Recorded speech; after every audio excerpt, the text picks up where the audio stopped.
Like, when did you start thinking this, and particularly how you thought about the composition of the board going into what is such a, monumental decision for an institution?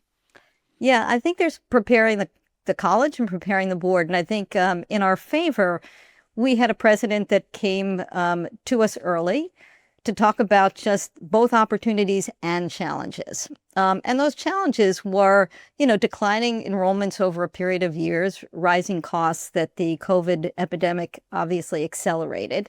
But we were not in dire straits. We were not at a point of no return, but we had tough choices to make. And so the first thing that we did was sort of look around the boardroom. And not surprisingly, higher ed has typically large boards, upwards of 2 dozen oftentimes. And, historically has mostly been alumni, trustees. These are volunteer positions, typically alumni, and very philanthropic. So we said to ourselves, look, that's all well and good, and they obviously have the college's best interests at heart, but do we have the right folks around the table and in the room, or do we have blind spots? Because we're going to have to do sort of a search far and wide for options, and we're going to have to make decisions that are in the long-term best interests of our community.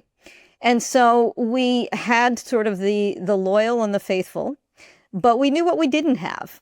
Look, I had also, while been an alum, been in corporate America, been in business, done compliance, done risk, done audit.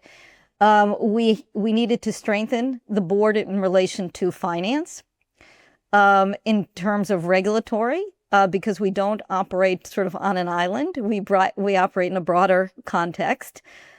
So we made and we did outreach. We brought in people from not-for-profit, who were familiar with that world, and those that had done, partnerships and been engaged in M&A. So we had a terrific mix, and we did that before we were on a path